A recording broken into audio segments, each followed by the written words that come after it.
السلام علیکم۔ میں اس وقت موجود ہوں ڈھوک شیرباز تھانہ چکڑالہ ضلع میاں والی میں۔ یہ بن نافذ جی اور چکڑالہ کے بالکل درمیان میں واقع ہے، یعنی کہ چکڑالہ سے بن نافذ جی 10 کلومیٹر ہے اور یہ تقریباً چکڑالہ سے 5 کلومیٹر ہے اور بن نافذ جی سے بھی 5 کلومیٹر ہے۔ میں اس جگہ کی ویڈیو کیوں بنا رہا ہوں، اس کی سب سے پہلی وجہ تو یہ ہے کیونکہ میں یہاں پہ میرا گھر ہے، میں یہاں پہ رہتا ہوں، اس وجہ سے یہ ویڈیو بنا رہا ہوں۔ دوسری بات یہ ہے کہ یہاں پہ آپ کو ایک قبر نظر آ رہی ہے جو کہ میری والدہ کی ہے، میری امی کی ہے، شاید اسی لیے وہ جو ہے زمین کو بھی ماں کہتے ہیں کہ جب ہم سے پہلے اللہ ہر کسی کی ماں کو سلامت رکھے، مائیں پہلے اس میں جب زمین میں جا کے سو جاتی ہیں تو پھر زمین بھی ماں بن جاتی ہے، تو یہ وجہ ہے۔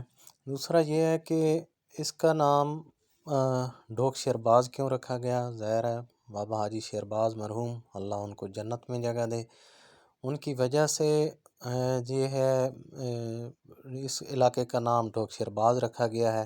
شیرباز ان کا نام تھا۔ ڈھوک ہمارے اس میں علاقے میں جیسے بستی ہو گئی یا گاؤں کو جو ہے وہ ڈھوک کہتے ہیں، تو اس وجہ سے جو ہے ڈھوک شیرباز مشہور ہے۔ اور ڈھوک شیرباز بھی اس وجہ سے کہ یہاں پہ جو یہاں کا سکول ہے، پرائمری سکول، اس کے لیے جگہ بابا حاجی شیرباز مرحوم نے دی تھی، اور وہ جو ہے جناب اس سکول جو ہے جب بنا تو وہ پھر گورنمنٹ پرائمری سکول ڈھوک شیرباز کی وجہ سے مشہور ہوا۔ اور ایک وقت یہ تھا کہ وہ سکول جو ہے وہ پورے یعنی کہ دائیں بائیں آگے پیچھے تقریباً کئی 3-4 کلومیٹر دور تک وہ واحد ایک سکول تھا اور ایک مرکزی جگہ تھی، اور دور دور سے بچے وہاں پہ پڑھنے آتے تھے۔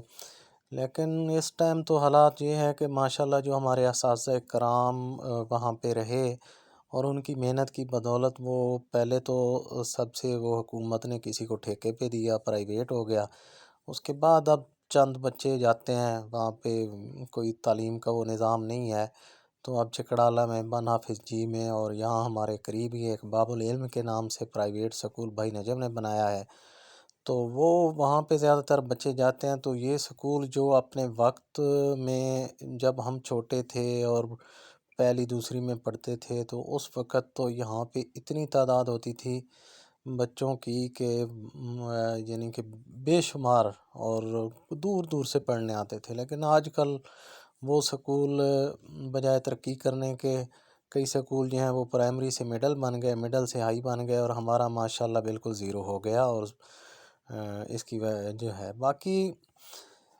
ظاہر ہے ہمیں تو یہ علاقہ اس سے پیار ہے، اپنے گاؤں سے، اپنے گھر سے ہم نے ساری خوشیاں، اپنی ساری محرومیاں اور سارے دکھ اور سب کچھ ہمارا اسی کے ساتھ ہی جڑا ہوا ہے، ہماری ساری یادیں اس کے ساتھ جڑی ہوئی ہیں۔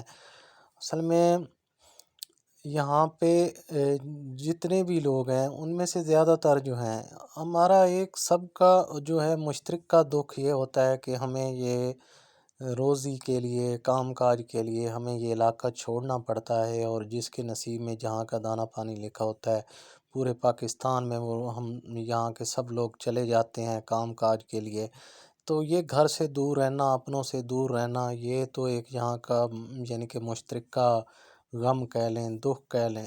زیادہ تر لوگ ٹرانسپورٹ سے جو ہے اس سے وابستہ ہیں۔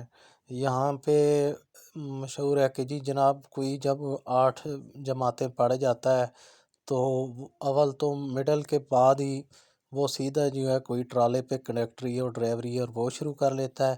بائی چانس جو اگر کوئی میٹرک کر جاتا ہے تو وہ پھر اس کے لیے ایک چوائس رہتی ہے کہ آرمی کی، جب آرمی میں نہیں ہوتا تو پھر وہ بھی خیر سے جو ہے نا کسی گاڑی پہ لٹک جاتا ہے، یا پھر وہ جو بالکل ہی ان پڑھ ہیں وہ فیصل آباد میں یہ جو کڑھائی والی اور کپڑوں والی فیکٹری ہیں وہاں پہ ان کا جناب وہ مقدر ہے، تو وہاں پہ جا کے وہ لوگ کام کرتے ہیں زیادہ تر۔ یہاں پہ معذرت جی، گلا تھوڑا خراب ہے۔ تو یہاں پہ جو سب سے زیادہ کوئی اتنا تعلیم والا سلسلہ ہے نہیں۔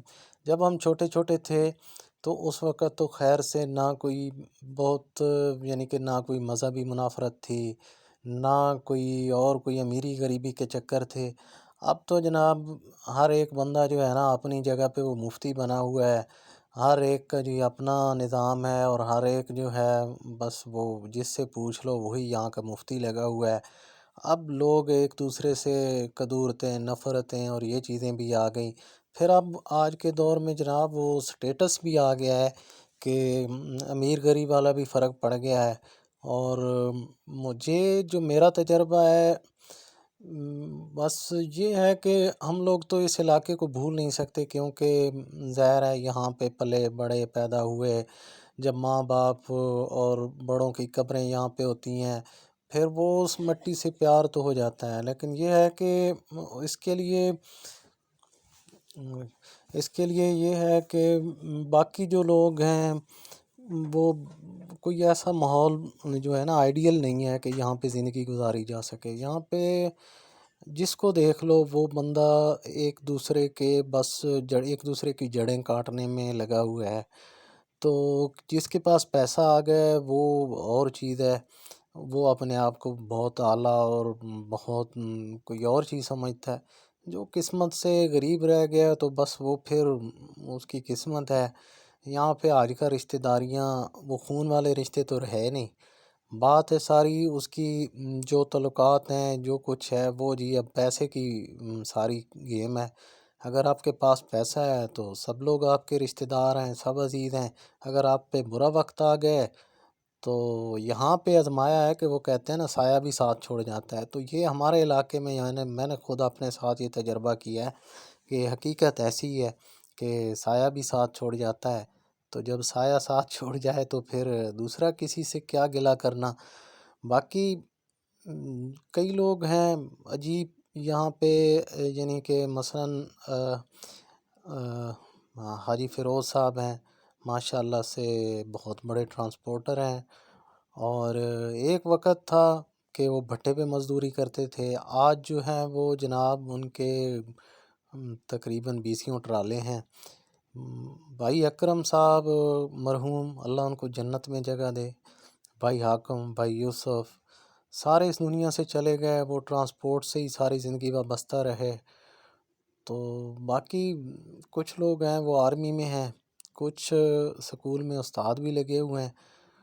تو وہاں پہ استاد اکبر صدیق صاحب ہیں جناب، اس کے بعد استاد خان زمان صاحب ہیں، استاد جاوید صاحب ہیں، استاد یار محمد خان ہیں، استاد امیر صاحب ہیں جو آرمی سے ریٹائر ہو کے آئے اور دوبارہ سکول میں ٹیچر لگے، وہاں سے وہ بھی ریٹائر ہو گئے۔ تو اس طرح کے مسائل ہیں۔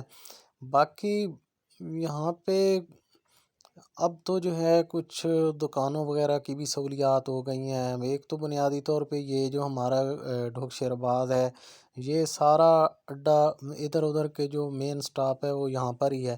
سارے لوگ کہیں بھی جانا ہو، بن آفس جی چکڑالا، تو وہ یہاں پہ آتے تھے اس لیے۔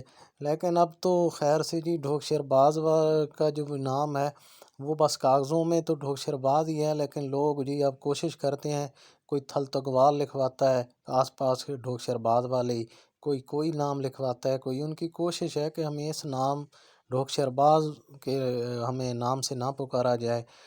تو بس ایسی صورتحال ہے۔ باقی اب یہاں پہ اس طرح ہے کہ جب مثلاً میری امی فوت ہو گئی ہیں تو اب میں تو یہی چاہوں گا کہ میں جی دنیا میں کہیں بھی گھوموں، پاکستان میں کہیں بھی گھوموں، تو میں آخر میں جو ہے مجھے اسی جگہ کی مٹی نصیب ہو جائے۔ باقی کوئی ویسے جو زندگی گزارنے کے حالات ہیں وہ بہت مشکل ہیں۔ بارانی علاقہ ہے، بارشیں ہو جائیں تو بلے بلے، بہاریں ہی بہاریں، بارشیں نہ ہوں تو غریب غریب تر ہو جاتے ہیں۔ باقی جس کے پاس پیسہ ہے جی وہ تو پھر اس کے لیے تو کیا بارش اور کیا موسم اور کیا زمینداریاں اور کیا ہے، وہ تو پھر سب اس کے لیے تو ہر وقت سب کچھ چلتا ہے۔ وہ کہتے ہیں پیسہ پیسے کو کھینچتا ہے۔ جو امیر ہیں وہ امیر تر ہوتے جا رہے ہیں، جو غریب ہیں وہ غریب تر ہوتے جا رہے ہیں۔ تو ایسا ہے جی میرا گاؤں، ماشاءاللہ بہت اچھے لوگ بھی ملے، اور کئی اپنے جو ہیں وہ بیگانوں سے بھی جو ہے برے نکلے جب مشکل وقت پڑتا ہے. تو یہاں پہ جو ہے اس کے ساتھ ڈھوک مگرال ہے ایک سائڈ پہ، ایک طرف جو ہے ڈھوک مرز خیل ہے، اور ایک طرف جناب ڈھوک شیری خیل ہے، اور اسی طرح آگے پل لڑیالہ اور یہ اوپر سارا علاقہ. تو آج کل بہت برے حالات ہیں، بارشیں نہیں ہو رہی، فصلوں کا بہت برا حال ہے. تو بس سب لوگ پریشان ہیں. بس پریشان تو ہر ایک ہے، لیکن جب وہاں پہ اعلان ہوتا ہے کہ جی کل کسی جگہ پہ نفل ہے بارش کے لیے، تو وہاں پہ تو 4 لوگ ہی کھڑے ہوتے ہیں. تو بس ایسی ہی ہے جی ہمارا آج کل یقین کی یہی صورتحال ہے. تو بس دعا کی جا سکتی ہے جی اللہ ہم سب کو ہدایت دے، اللہ ہم سب کے گھروں میں جو ہے برکت دے، ہمیں آپس میں اتفاق دے، اور چھوٹی چھوٹی باتیں ساری ایک مختصر سی زندگی ایک چھوٹی سی بات کو لے کے ہم لوگ ساری زندگی اپنی اناؤں کو سر پہ سوار کر کے گزار لیتے ہیں. تو بس ایسا ہے کہ یہاں پہ تو ایسی صورتحال ہے کہ ہم میں سے بعض لوگ ایک دوسرے کے پیچھے نماز پڑھنا بھی گوارہ نہیں کرتے. تو اللہ ہم سب کو ہدایت دے، ہمارے علاقے کو ترقی دے، خوشحالی دے، اور سب لوگوں کو آپس میں اتفاق دے، ایک دوسرے کے ساتھ ایک دوسرے کا ہمدرد بنائے.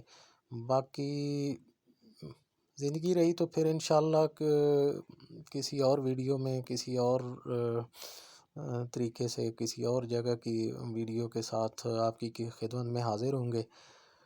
باتیں تو کرنے کے لیے بہت ہیں، اور اپنے گاؤں کی جہاں پہ بندہ پلتا بڑھتا ہے وہاں پہ بہت باتیں ہوتی ہیں، لیکن